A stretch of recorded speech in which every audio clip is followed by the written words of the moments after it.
যিজনী ছোৱালীক এখন মঞ্চ দিছিলে, মঞ্চৰ সকলোৰে আগত পৰিচয় কৰাই দিছিলে,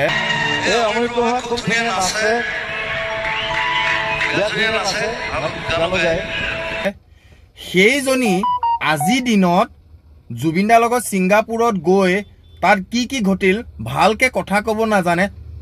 মই ছাগলীয়ে লেলোৱা বেবোৱা নিচিনাকে এই ছাগলীক যেতিয়া ডিঙিটো মুচাই দিয়ে, মুচাই এনেকে যে কয় যে তেনেকুৱা মাত দিবলৈ ভালকে আছিল। কেনেকুৱা ধৰণৰ এটা পৰিস্থিতি হৈছিল তাত গৈ? ছিংগাপুৰত গৈ কি দেখিছিল আপোনালোকৰ? ছিংগাপুৰত গৈ পেলাই মানে সেইদিনাৰ কথা কৈছে।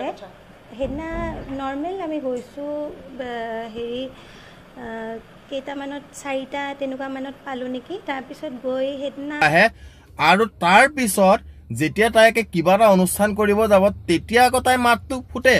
Hello' guys, this is Amrit Prabha Mahanta. This is হৃদয় পুৰশ কলিতা। আজি আমি একচুৱেলি বহুত বছৰৰ মূৰত একেলগে প্ৰগ্ৰেম কৰিছোঁ। বেটি তোৰ মাত কেতিয়া ফুটেও আৰু কেতিয়াবা দেখোন মাতেই নোলোৱা হৈ যায়। এতিয়া যিখিনি তদন্ত চলি তাৰ আকৌ তোৰ মাতেই নোলায়, হেৰিয়ৰ নিচিনা একদম তেনেকুৱা ধৰণৰ কথা ক'বলৈ আহ। জুবিন দাই কৈছে এনেকে লৈ যাব বুলি, তাৰপিছত আমাক সেইমতে ওলাব দিছে। আমি ওলাইছো।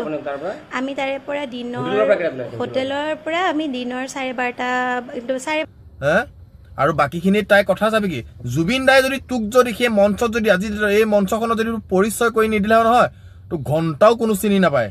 তোৰ নিচিনা তোক গান এই লেলোৱা গান তোক কোনো নুশুনে, গম পালি? চালা হিংসুক বিলাক চালা।